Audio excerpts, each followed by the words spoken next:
পাকিস্তান ও ভারত যেন চিরবৈরিতার একটি বড় দৃষ্টান্ত। এ পর্যন্ত 4 বার বড় পরিসরে যুদ্ধে জড়িয়েছে দুই দেশ। বেশিরভাগ সময়ই সংঘাতের কেন্দ্রে থেকেছে কাশ্মীর বিবাদ। উত্তেজনা কমাতে কয়েকবার প্রয়োজন পড়েছে তৃতীয় পক্ষের হস্তক্ষেপের, কিন্তু এবারই প্রথম 3 বাহিনী যৌথভাবে পাকিস্তানে হামলা চালালো। RICL TMX, যুগের পর যুগ স্থাপনা থাকে মজবুত। 1947 সালে দেশভাগের পর থেকেই সীমান্তে একে অন্যকে 1 ইঞ্চিও ছাড় দেয়নি, কখনোই ঝেড়ে ফেলতে পারেনি ঐতিহাসিক বৈরিতাকে। দুই দেশের টানটান উত্তেজনা এ পর্যন্ত 4 বার গড়িয়েছে রণাঙ্গনে। 1947 সালে জন্মলগ্নেই যুদ্ধে জড়ায় ভারত পাকিস্তান। ব্রিটিশ ভারতের বিভাজনের পর কাশ্মীর রাজ্যের দখল নিয়ে বিরোধ করায় সমরাঙ্গনে। প্রায় 15 মাসের যুদ্ধে দুই পক্ষেরই ব্যাপক ক্ষয়ক্ষতি হয়। পরবর্তীতে 1949 সালের জানুয়ারিতে জাতিসংঘের হস্তক্ষেপে যুদ্ধবিরতিতে সম্মত হয় দুপক্ষ। এই যুদ্ধের ফলেই দুই ভাগে ভাগ হয় ভূস্বর্গখ্যাত কাশ্মীর।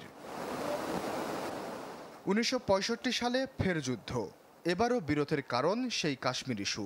সে বছর আগস্ট মাসে ভারতের বিরুদ্ধে অপারেশন জিব্রাল্টার নামে সামরিক অভিযান শুরু করে পাকিস্তান। প্রায় 17 দিন চলে তুমুল লড়াই। এতে 3000 মৃত্যু দেখে ভারত। পাকিস্তানের মৃত্যুর মিছিলে ছিল এর চেয়ে আরও 800 বেশি মরদেহ। ধ্বংস হয় বহু ট্যাঙ্ক ও বিমান। পরবর্তীতে রাশিয়ায় তাশখন্দ চুক্তির মাধ্যমে হয় সুরাহা। 1971 সালের মুক্তিযুদ্ধের শেষ সময়ে ফের মুখোমুখি দুই দেশ। ডিসেম্বরের 3 তারিখে দুপক্ষের দেখা হয় সম্মুখ সমরে।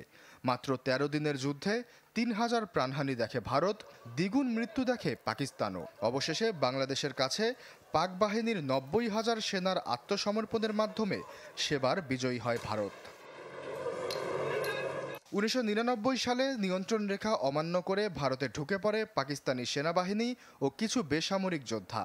এরপর শুরু হয় ঐতিহাসিক কার্গিল যুদ্ধ। মে থেকে জুলাই 2 মাসেই দুপক্ষের ব্যাপক ক্ষয়ক্ষতি হয়।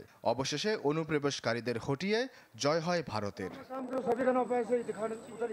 এর বাইরে বেশ কয়েকবার সৃষ্টি হয় যুদ্ধ পরিস্থিতির, যার মধ্যে 1984 সালে সিয়াচেন সংঘাত, 2019 সালে পুলওয়ামা হামলা নিয়ে বেশ কয়েকবার পরিস্থিতি উত্তপ্ত হলেও সেটি গড়ায়নি যুদ্ধে।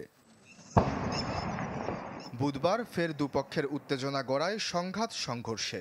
1971 সালের পর প্রথমবার সেনা, নৌ ও বিমান বাহিনী একসাথে হয়ে পাকিস্তানে হামলা চালালো ভারত, যা অতীতের যে কোনো সংঘাতের চেয়ে ভিন্ন মাত্রা নিল। এবার কারো হস্তক্ষেপ নাকি নিজেরাই ফয়সালা করবে দিল্লি, ইসলামাবাদ, সেদিকে নজর বিশ্বের।